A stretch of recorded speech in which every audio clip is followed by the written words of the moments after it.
How did the fantasy weekend go? What did your teams do? What were our start and sit calls like? And what can you expect from the waiver wire for week 8? Producer, hit that button.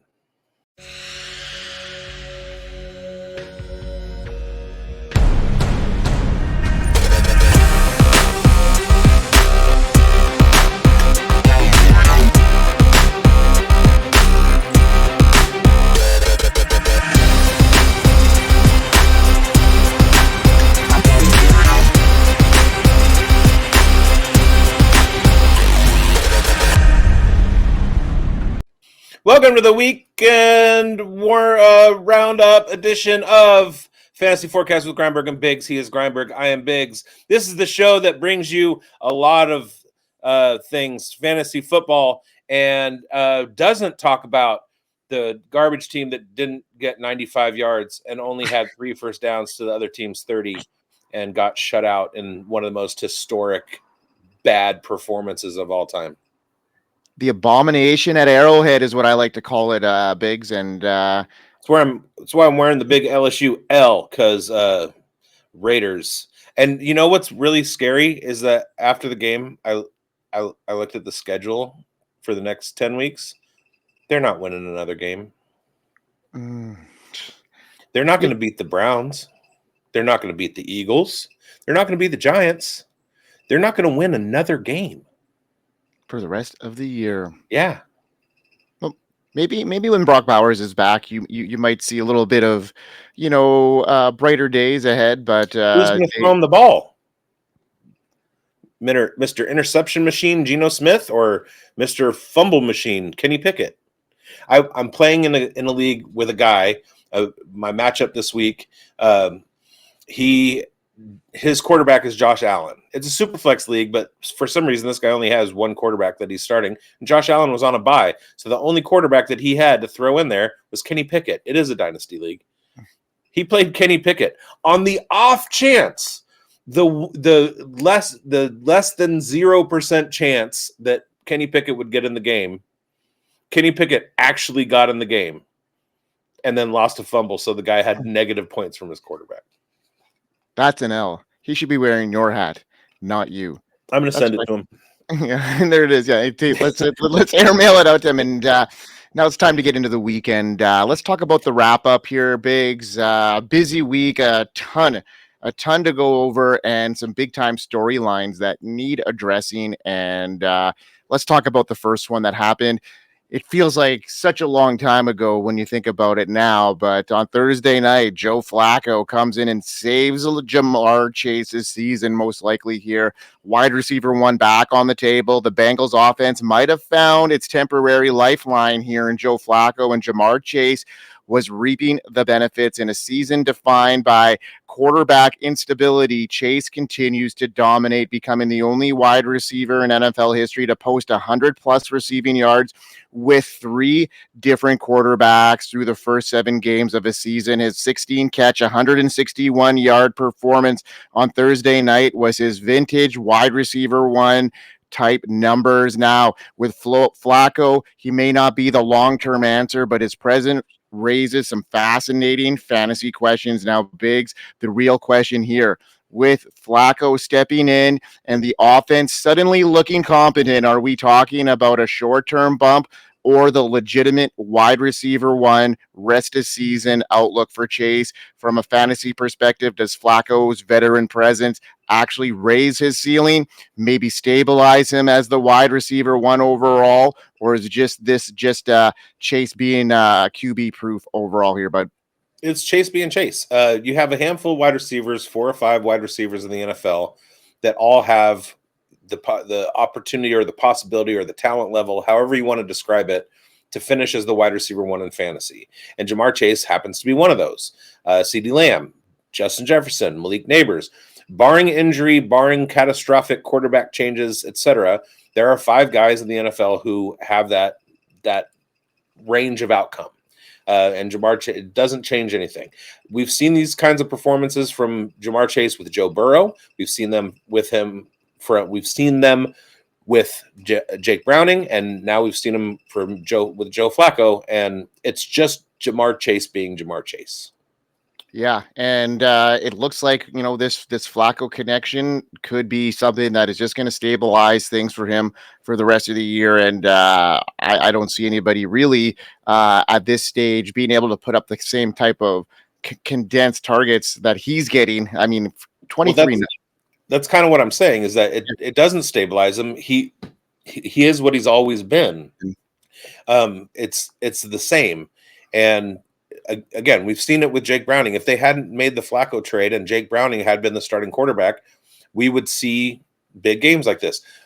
I mean, it's not out of the question for wide receivers to have a game where they happened to face a couple times this year, but he's also had a couple of really big boom games.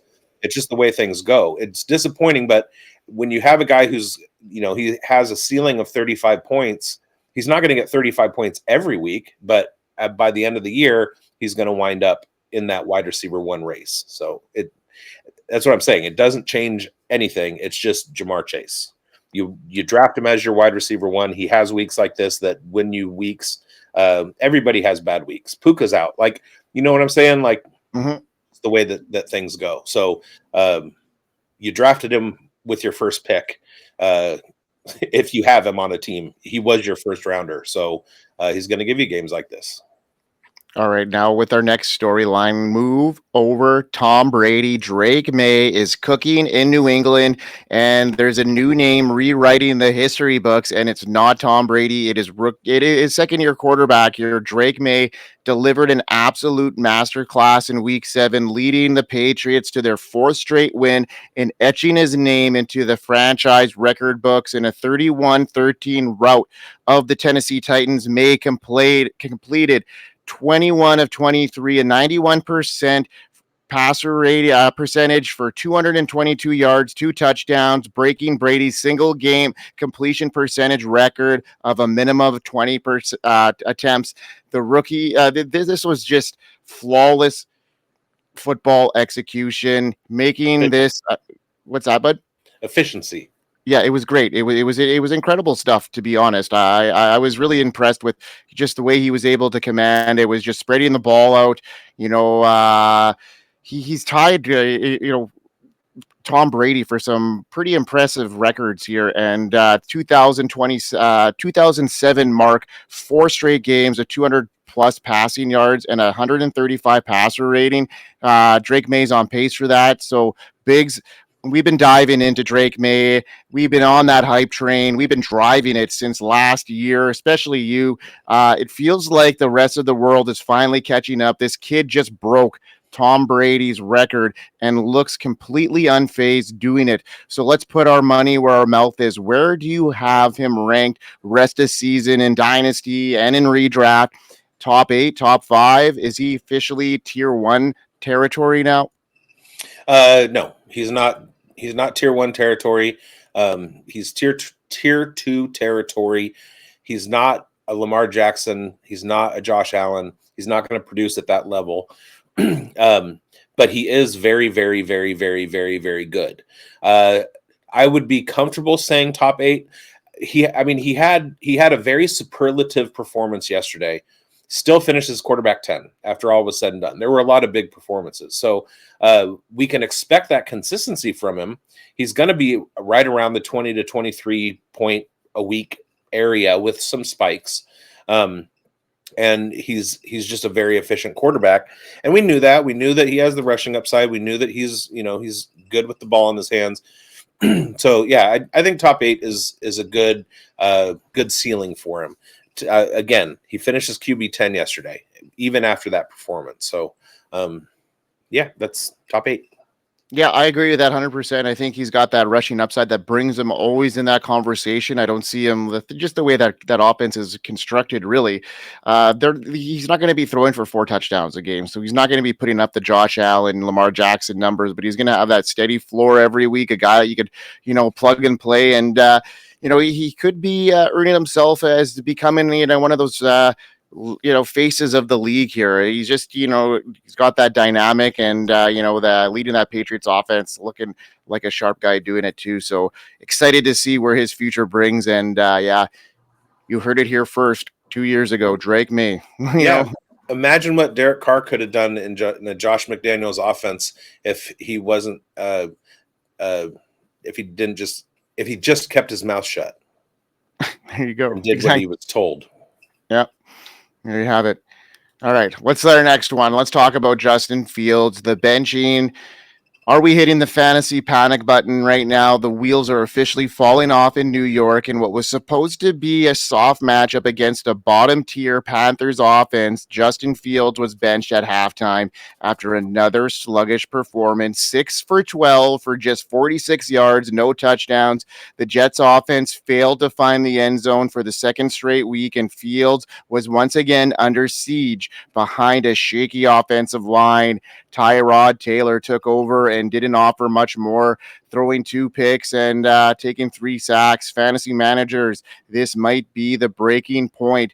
Fields was drafted to be a dual threat cheat code, but the Jets sitting at 0-7 and the offense in shambles. I mean, we have to consider that, the biggest weapon for that offense wasn't, suited up and Garrett Wilson, but the team is starting to look like it's falling apart.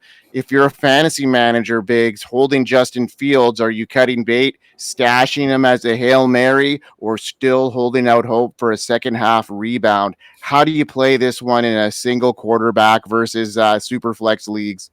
Check this out. Justin Fields has played 6 games this year.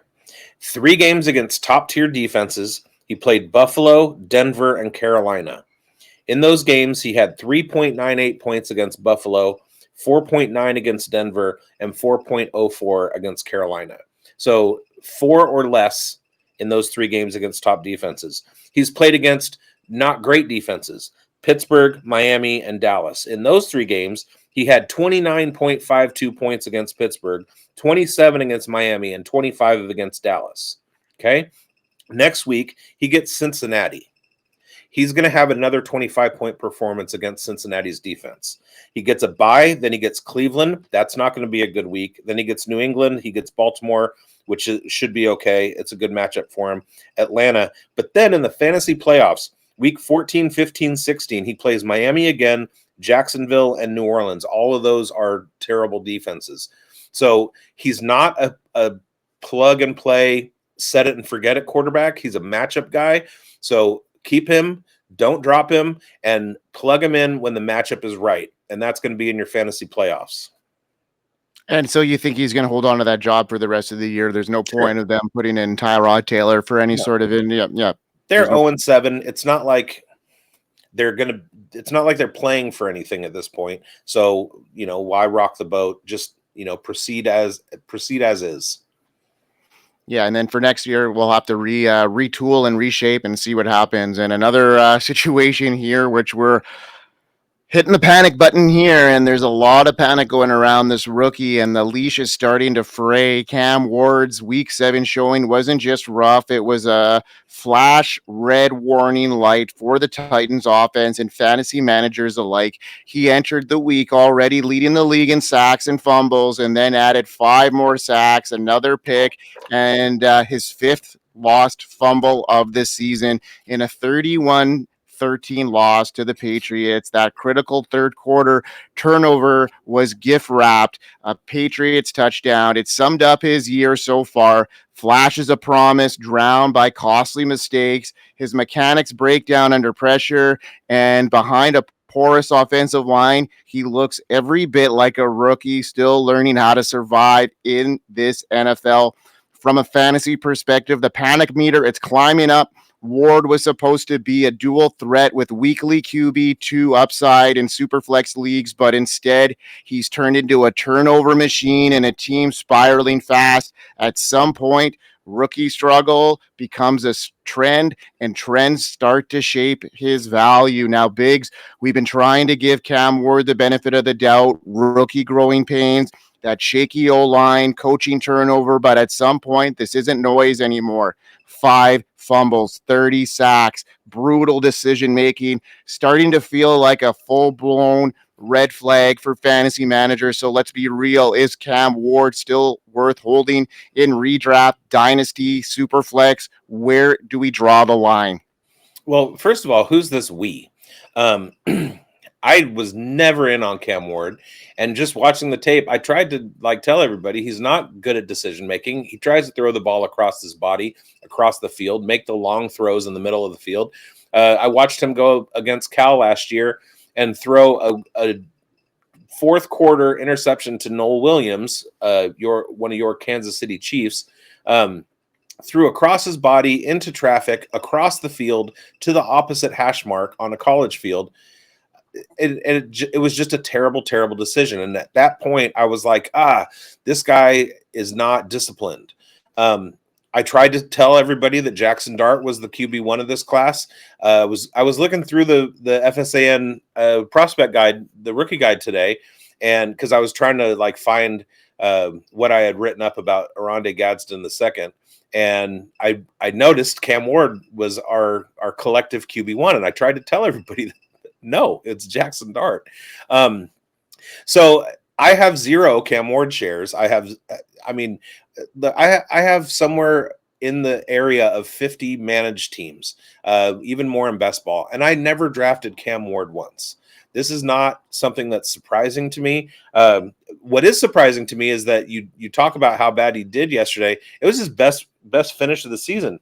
Going into Monday with 4 quarterbacks left to play, he is right now sitting at QB 19. His best finish to date has been week 3 against the Colts, where he finished QB 21. So he has a chance to actually have his best finish of the year in this week.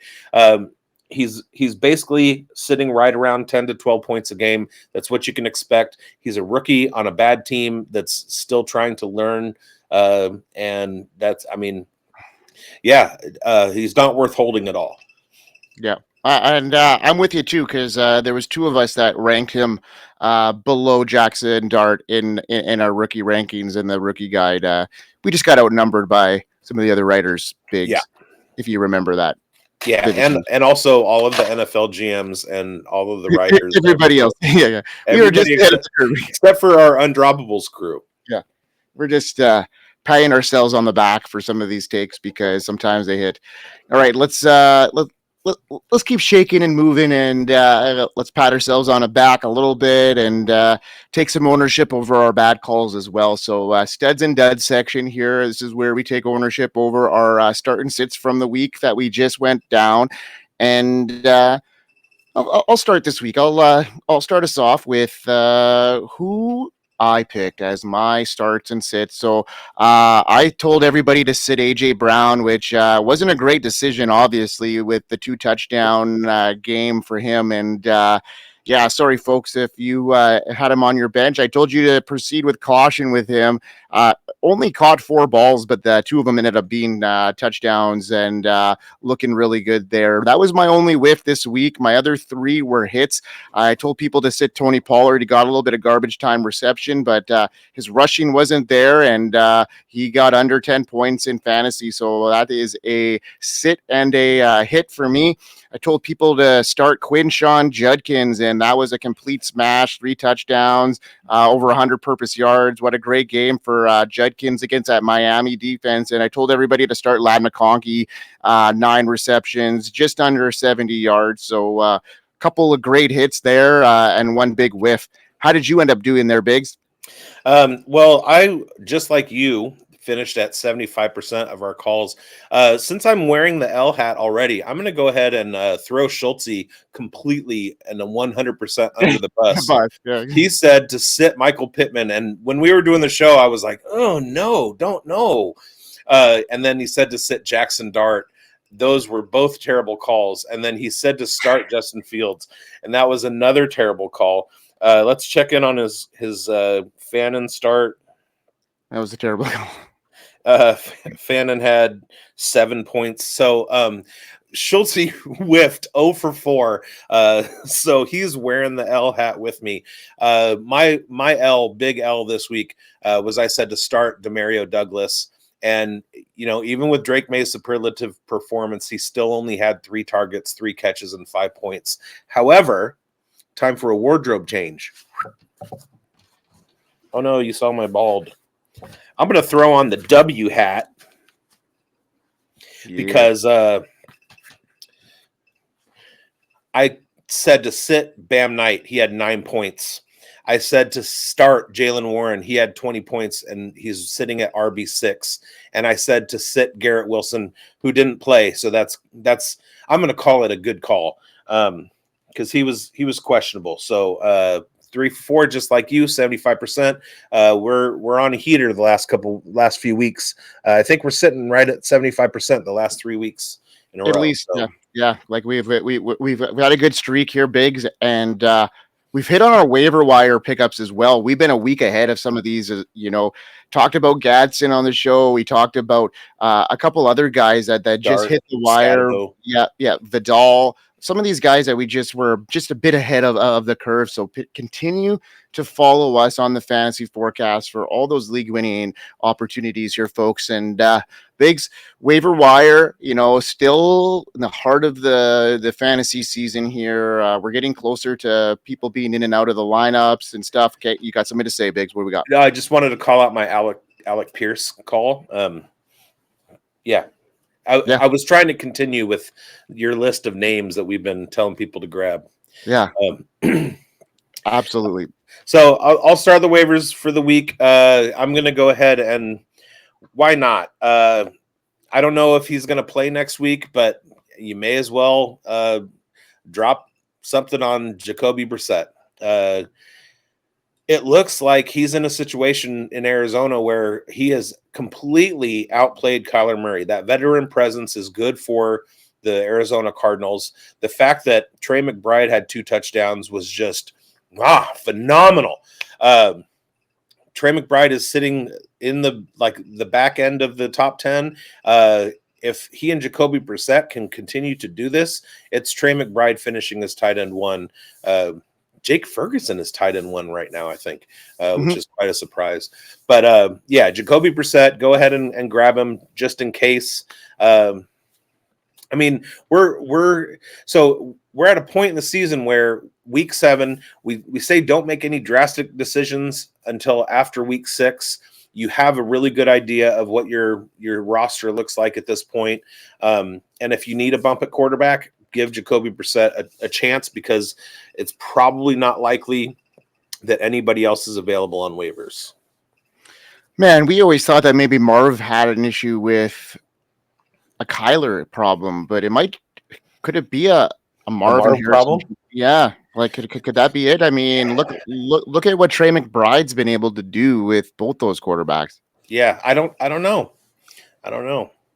The verdict's not out. We'll have to see it a little bit more here. I mean, we haven't seen a boom game Marv got injured on that one and then he got concussed and then the bounce back game, but usually that doesn't, result in a performance dip. So it's something to really monitor here. And that was a close game too. Like that was back and forth action the whole way through. So you would think they would have gone to their number 1 receiver, but they were looking at Trey McBride and, the first throw of the game went to Michael Wilson. So the sad part is that I started the Green Bay Packers defense in a lot of leagues. For some reason this year, I haven't been streaming. I've been loading up on defenses. So I have a lot of teams with the Broncos, Packers, and somebody else. And I started the Packers defense over the Broncos defense this week thinking, well, they're playing Jacoby Brissett and the Falcons. They're going to have a good week. They were all right. Yeah. Brissett torched him. He did torch him. Exactly. Well, it just seems that, these veteran quarterbacks, they just seem like they're lifelines. It just seems like it is just like the story of this year. We got Joe Flacco, Aaron Rodgers, Brissett, Matthew Stafford. As old as time. Yeah. It goes back to like Rich Gannon after 8 years bouncing around the NFL, and he goes to the Raiders and takes them to a Super Bowl, and could have taken them to 3 if it wasn't for refs and Tony Siragusa. So, it's like we've seen this in play before. Even Jordan Love, like he sat the bench for a little while, came out. Like it takes experience in the NFL. If Cam Ward wasn't the 101, if Cam Ward was drafted in the 3rd round and carried a clipboard for 3 or 4 years before he made his debut, he would most likely be performing better in his debut than he is as, a rookie. It's just like, that's just the way it is. So, but those cagey veterans, they'll do it to you. Yeah. All right, I'm going to get into my spotlight of the week, and that is the tight end here for you folks. So I'll play my.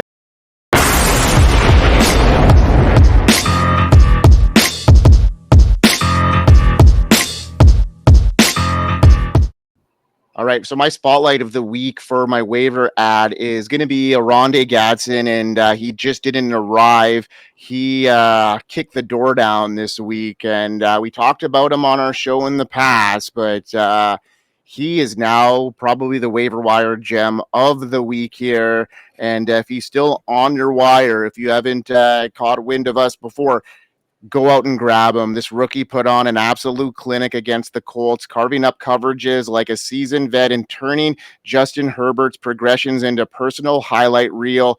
What made this breakout even more impressive wasn't just the box score, it was how easily he created mismatches while defenses keyed in on the Chargers' trio of top wide receivers. Gadson feasted on the linebackers and the safeties who simply couldn't keep up with his size and speed combination. And that wasn't just some random 1 week wonder. We saw signs of this in week 6, but Sunday was the exclamation point. Gadson shattered Antonio Gates' rookie record, becoming the centerpiece of Herbert's midfield attack and proving he's more than just a gadget player. He's a tight end one in the making on a high octane offense. When a rookie tight end earns the trust this quickly in one of the league's most pass-happy offenses, you pay attention, and I paying attention, for the couple of weeks now, and so is Murdoch. He's ready to go, and we're all in on, Gadson this weekend and in the future here. So go out, folks. Spend what you got. This could be a huge situation on the rise here for Oronde Gadson and the Chargers.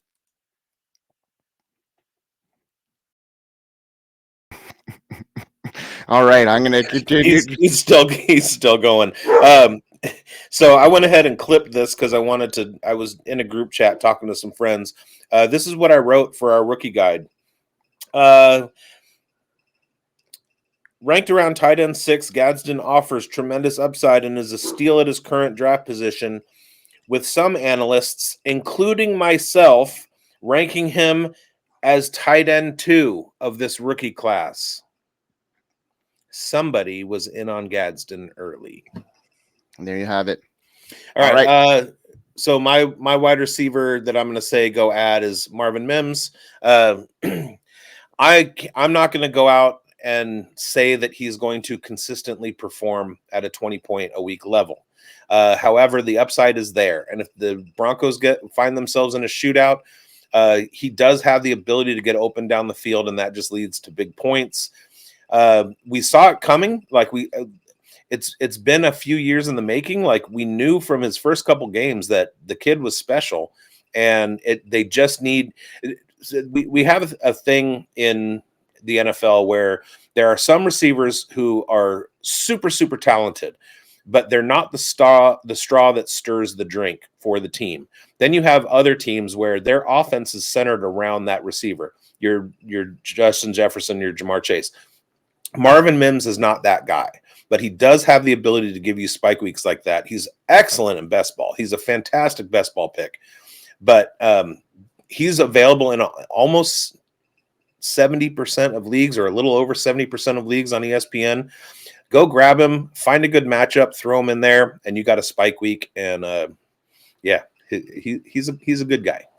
There you go, Marvin Mims. Let's keep it up. We talked about him for a while on the show in the past, and he's a guy that, like you bigz mentioned, is going to maybe not be a weekly starter, but he's going to have those spike weeks. And with the way this offense is rolling right now, he could be a cornerstone of that piece here moving forward. We should change the name of the show to the Pat Ourselves on the Back Show, because it seems like we do that a lot. Yeah, well, all right. This is a guy that wasn't on either of our radars for a while here, bigz. I think, neither of us had a lot of stakes or shares of Xavier Legette, but he looked pretty good on Sunday, and he may have just revived his fantasy outlook here. The former first-round pick who spent the early part of the season buried under disappointing production and a nagging hamstring injury stepped back onto the field in week 7 and looked like a playmaker for the Panthers. And his 11 targets were a team high. And more importantly, he turned those opportunities into 9 receptions for 92 yards and a touchdown, showing off his contested catch ability, his physical yak ability, his profile. That's what people were excited about headed in here. And it was on full display. Bryce Young looked at him early and often, and then Andy Dalton took over and did so as well. So looking at 82% route participation, averaging 2.71 yards per route run over the last 2 games. That's a top 15 among wide receivers. So a guy to keep your eye on when they pop at this stage of the season. Could be a flash in the pan, but it could be a pattern happening here, folks. And, definitely worth a stab in the dark here and see if we can get something more than just a flash in the pan here, Big. Yeah, the only thing that I'm wary of is Jalen Coker coming back. Yeah. He only had 2 targets, 0 catches, but obviously it was limited time. And if you have Rico Dowdle and Chuba Hubbard that you're splitting carries with, you're going to control the clock a little bit more. You're going to be in fewer 3rd and long situations.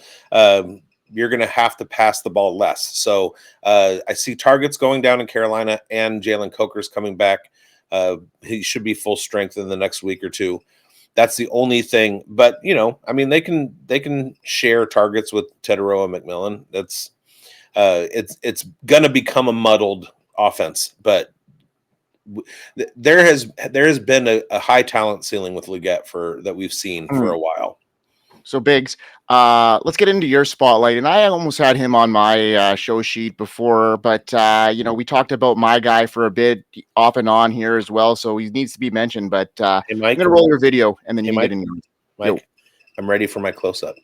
Let's do it.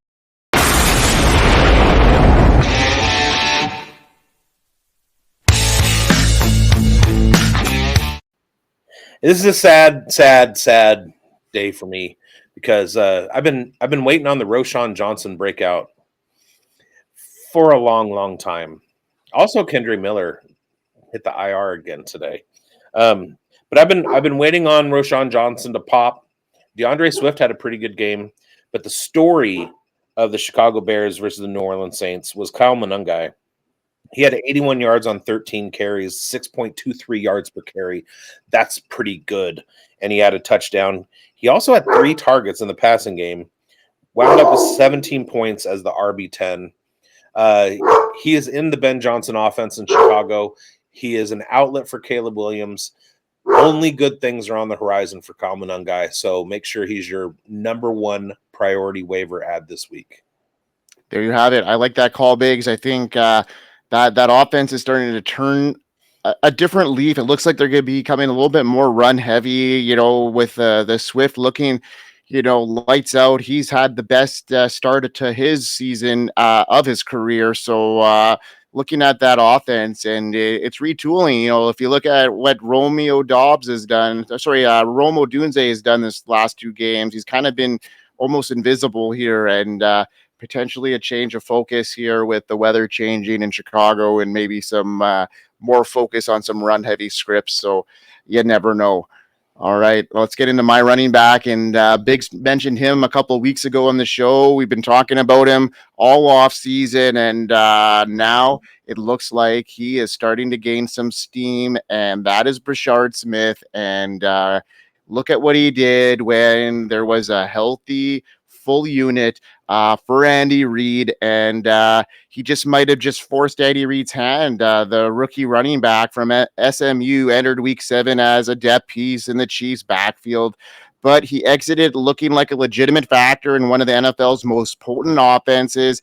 I know it was against the Raiders, who are struggling right now, but Smith led the Chiefs in total touches with 19, flashing the kind of dual threat ability that we talked about on this show numerous times. that Jerick McKinnon kind of clone role. Now you look at what happened. It's going to be hard for them to defend this situation with Rashee Rice back, the speed of Xavier Worthy. Now you look at Hollywood Brown becoming just a complementary piece. And now you bring in a guy like Brashard Smith, who is looking like a guy that they're going to be able to rely on in the red zone and on third down. Isaiah Pacheco was struggling with efficiency, but he looks like he's gaining his health back and gaining his stride. This isn't just, a hot hand game. It's the skill set the Chiefs are looking for the home stretch here to make them a contender again. And folks, it's happening. It's a gradual climb, but I'm assuming by the end of this year, we're going to look at Brashard Smith being flex worthy pretty much game in and game out as the Chiefs make their push for the playoffs.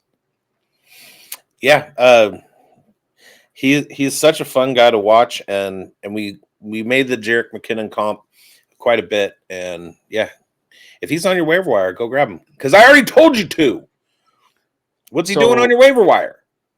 I don't know. What's he doing with Fungi? I don't know. A lot of people like Fungi. Me too. I just got my passport, Mike. Mm-hmm. I'm coming to Winnipeg. Do it up, and you look like that. That looks. I know it's purple, but it definitely looks like the Winnipeg Blue Bomber logo, which it's a nice W. Navy and gold, like the Cal Bears. There it is. All right, bigz. What do we got going on this week? Is there football? There is football. Week 8. Do we have shows? We got lots of shows. Yes. Can you keep up? Oh, sorry. Yeah. Points after Thursday night. After the game, join Michael and myself, and we'll give you some early starts and sits calls for your questions and go over the Thursday night game. And then Friday, our starts and sits show will drop. Saturday, our starts show will drop. And then Sunday, 8:30 a.m., breakfast with bigz right before work because I got to open this week. So I'm going to be mixing a breakfast cocktail at 8:30 in the morning and then going to work at 9. So that'll be fun. Also, stay tuned after breakfast with bigz for Spilled Coffee. It's a great show. Go to fantasysportsadvice.com and get your membership if you haven't already. If you're new to the channel, subscribe, hit the bell, all that call to action stuff. We're glad that you're here. We'll be giving you fantasy advice throughout the rest of the fantasy season. And then for Dynasty, you can watch our Dynasty Pulse show, and that goes all year long. Fantasy Forecast goes all year long too, but not quite on the track that we are during the season. And watch all the FSAN shows because they're all really great. And be sure to check out our merch shop as well and use code FORECAST15 for your discount. And one last thing, bigz, like we do every week. We hope you win. We hope you win, folks. We'll see you next time. Peace. We are here. FantasySportsAdvice.com, offering the best fantasy sports social media platform. Why join endless Discord communities or the trolls of Reddit? Fantasy Sports Advice is a community designed to help you win with 24/7 support. Go to FantasySportsAdvice.com and become a pro member for unlimited access. Again, go to FantasySportsAdvice.com